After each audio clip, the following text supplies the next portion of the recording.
নমস্কার বন্ধুরা, welcome to lifestyle show. এটা একটা ট্রাভেল ব্লগ। আমরা বেরিয়ে পড়লাম উত্তরাখণ্ডের মদমহেশ্বরের উদ্দেশ্যে। আমাদের ট্রেন ছিল হাওড়া থেকে উপাসনা এক্সপ্রেস। 1:17 আমাদের ট্রেন ছিল দুপুরবেলা। একেবারে রাইট টাইমে ছাড়ে হাওড়া থেকে। প্রথমেই বলে রাখা ভালো, আমি খুব একটা ভালো কথা বলতে পারি না, তাই যদি কোনো ভুল হয়ে থাকে আমাকে ক্ষমা করে দিও। তাহলে চলো তোমাদের সাথে শেয়ার করা যাক আমাদের ট্রেন জার্নিটা। ট্রেনে উঠেই জানলার ধারে সিট পেয়ে আমি তো খুবই খুশি। আর তার সাথে দুই ধারের প্রাকৃতিক দৃশ্য এত সুন্দর দেখতে যে কি অপরূপ লাগছিল, কি বলবো তোমাদের। প্রথমেই বলে রাখা ভালো, আমার এত দূরের ট্রেন জার্নি এই প্রথম, বা এত লং ট্রেন জার্নি কখনোই আমি করিনি। তাই খুবই এক্সাইটেড ছিলাম এবং ট্রেনে উঠে সকলের সাথে খুব আড্ডা মজা হাসাহাসি করতে করতে বেশ ভালোই আমাদের চলছিল যাত্রা। ট্রেনে আমাদের যাত্রায় গল্পগুজব হাসাহাসি শেষ আর হয় না। সবাই মিলে ওর পিছনে লাগা সমস্ত কিছু চলছিল এবং খুব মজা করেই চলছিলাম। হাসি মজা খাওয়া দাওয়া করতে করতে কখন যে রাত পেরিয়ে দিন চলে এসেছে বুঝতে পারিনি। এই দেখো আমরা দুজনে। তবে আর ভালো লাগছে না, এবার মনে হচ্ছে কখন ট্রেন থেকে বসে আছি, তাই পা দুটো খুব ব্যথা করছে। তাই আমার বর পা দুটো নিয়ে তার কোলে তুলে নিয়ে বসে আছে। এইভাবে চলতে চলতে এবার আমরা প্রায় গন্তব্যে পৌঁছে যাওয়ার সময় এসে গেছে।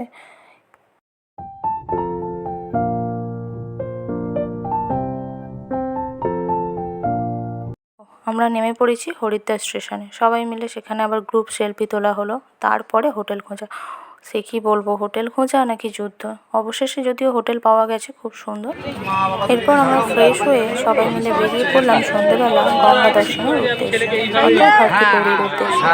হরিদ্বার বাজারে এত ভিড়, সেই সমস্ত ভিড় কাটিয়ে চললাম আমরা সবাই মিলে গঙ্গা দর্শনে।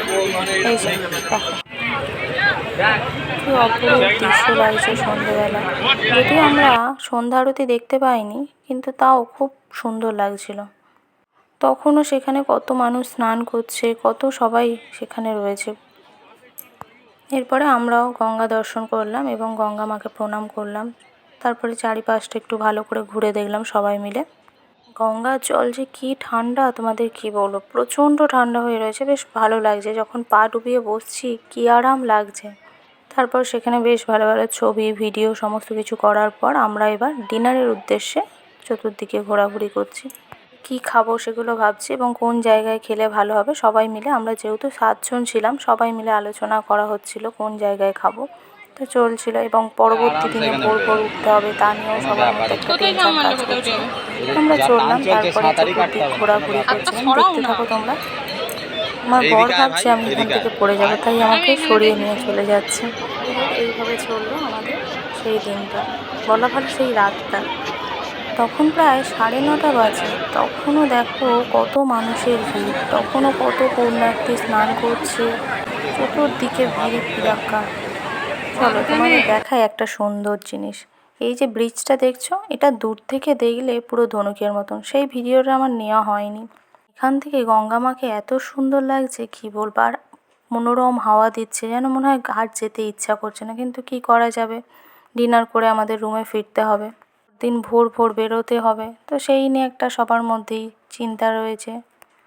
তাই আমরা ডিনার করে বেরিয়ে পড়লাম। এবার রুমে ফিরতে হবে।